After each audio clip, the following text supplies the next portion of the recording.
네, 안녕하십니까, 광닭입니다. 자, 지금 바닥에 뭐가 이렇게 펼쳐져 있습니다. 오늘의 주제가 바로 이 생강입니다. 제가 여러분들 이제 보시기 편하고 설명하기 편하라고 이렇게 좀 미리 준비를 해놨는데요. 오늘은 제가 이 생강을 여러분들이 파종하실 때 미리 좀 알고 계시면 정말 재배의 꿀팁이 될 수 있는, 여러분들 많이 못 들어보신 얘기일 수도 있습니다. 그리고 여러분들 아무리 기다려도 생강에 싹이 올라오지 않아서 실패하신 경험이 있는 분들 많으실 거예요. 그 원인이 무엇인지까지도 알려드릴 거고요. 또 생강에 이 파종 자리가 명당이 있다는 거 아시나요? 바로 그 명당 자리의 조건도 함께 말씀을 드리도록 하겠습니다. 바로 시작하겠습니다.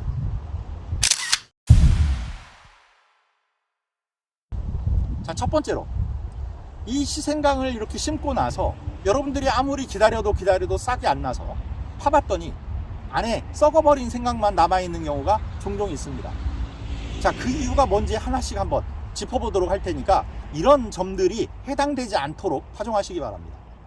자, 첫 번째는요, 이 땅 자체의 문제, 즉 물빠짐이 좋지 않은 땅을 선택했을 가능성이 높습니다. 생강은 물빠짐이 좋아야 됩니다.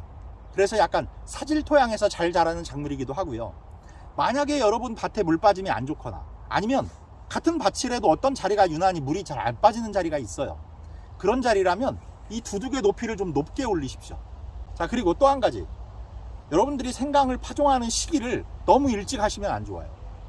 생강은 지온이 15도씨 이하로 떨어지게 되면 생리적 특성상 부패하기 시작합니다. 생강은 저온에서 썩어버려요. 네, 그런 특성이 있기 때문에 너무 이른 파종은 안 좋습니다. 그럼 언제가 좋으냐? 제가 있는 이 경기 북부 지역 기준으로 말씀드릴게요. 남부 지역은 이보다 조금 더 일찍 가시면 되고, 제가 있는 이 경기 북부 지역이나 이런 좀 서늘한 지역에서는 4월 하순부터 5월 초순까지 정식을 하시면 됩니다. 지온이 충분히 올라온 파종 적기에 파종하시는 걸 권해드립니다. 자, 그 다음 이번에는 이 시생강 자체에 문제가 있는 경우입니다. 생강은 구입을 하시게 되면 이걸 이제 잘라서 심으셔야 돼요. 그때 손으로 눌러봤을 때 물컹거리거나 아니면 어느 자리가 푸석푸석한 느낌이 드는 생강들은 이미 부패가 시작된 거예요. 그런 생강은 심어봐야 안 올라옵니다. 생강은 이 생강을 부러뜨릴 때 정말 말 그대로 똑 소리가 나게 부러져야 돼요. 그런 생강이 건강한 생강이에요. 그리고 겉에서 봐도 변한 자리 없이 이렇게 색깔이 균일한 생강으로 골라서 파종하시기 바랍니다.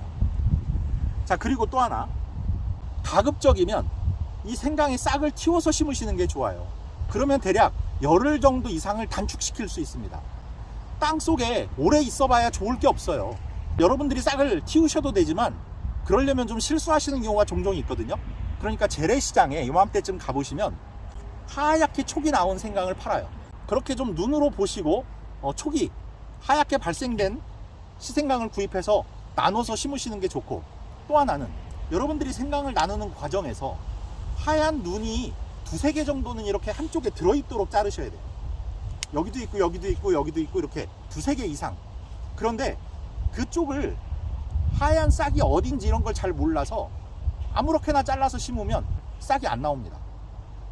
그래서 싹의 눈이 나오는 걸 확인하고 분리해서 심으시는 게 좋다.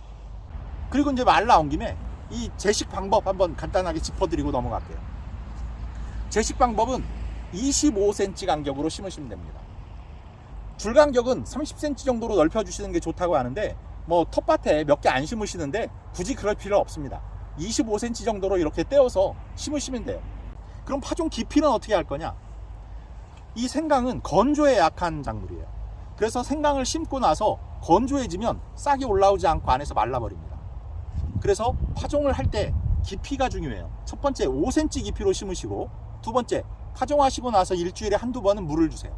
그래서 이 지표면이 마르지 않도록 관리해 주시는 게 좋습니다. 그렇다 그래서 물을 너무 많이 주셔서 이 안에가 젖어 있을 정도로, 항상 젖어 있을 정도로 하면 잘못하면 썩습니다. 여러분이 이 밭을 만드는 자리를 선정하실 때 명당 자리를 골라서 심으셔야 돼요.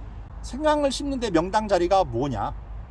자, 우선 이 생강은 앞서 말씀드린 대로 과습하면 썩습니다. 물빠짐이 좋아야 됩니다. 그러니까 물빠짐이 좋은 자리가 명당 조건의 하나겠죠.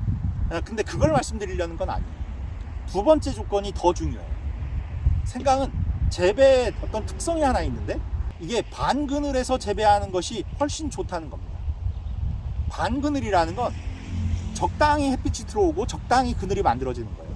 왜 그러냐면 우리가 생강의 이 재배를 해보면 생강이 자라는 그 시기가 있어요. 처음에 이렇게 파종하면 한 달이나 두 달 후에 이제 싹이 나오죠.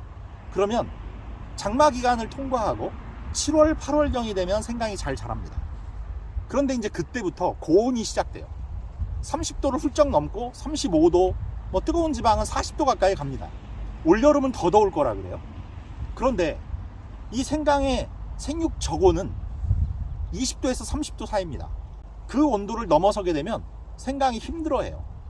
그래서 7, 8월경 장마가 끝나고 햇빛이 가장 뜨거운 그 시기에 땅이 과열되는 걸 좀 막아주기 위해서 적당히 그늘이 드리워지면 지온이 과하게 올라가질 않아서 생강이 잘 자란다는 겁니다. 그러면 우리가 한번 생각해 볼 필요가 있어요.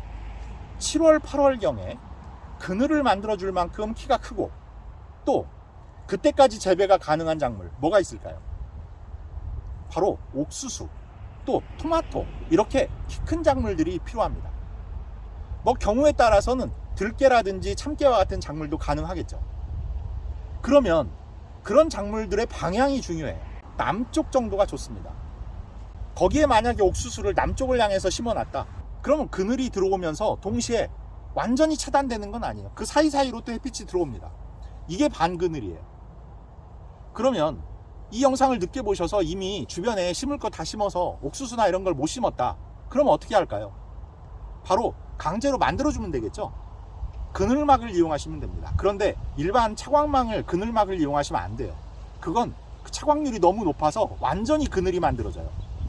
약 50% 정도의 차광률을 갖는 차광망을 설치하셔야 돼요.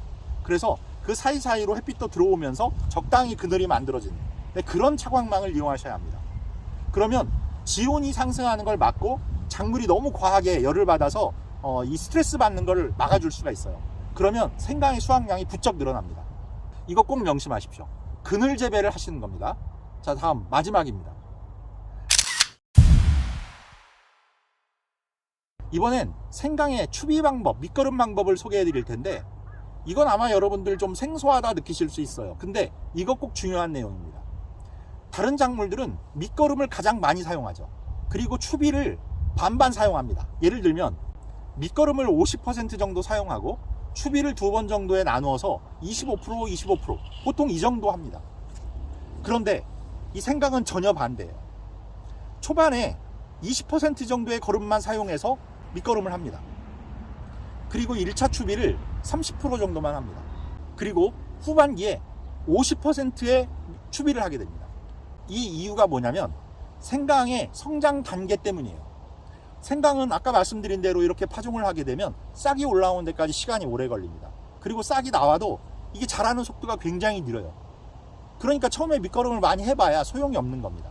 이걸 이용을 하지를 못해요. 그러다가 이제 싹이 올라와서 어느 정도 자라게 되면 생강의 신장기라는 기간이 옵니다.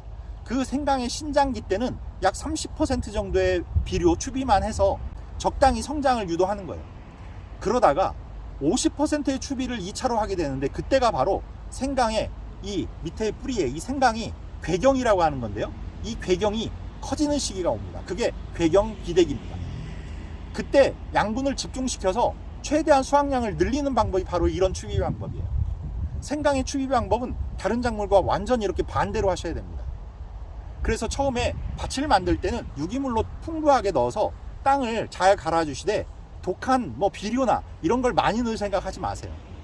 그리고 나중에 1차로 추비를 하시는데 그때는 30% 정도의 추비를 하시는 거고 8월 정도에 괴경 비대기가 올 때 그때 집중적으로 50%의 추비를 하셔서 괴경을 크게 키우시는 겁니다. 이러면 여러분들이 그냥 막무가내로 막 재배를 하셨을 때보다 30% 이상, 많게는 2배 가까이 수확을 늘리실 수도 있습니다.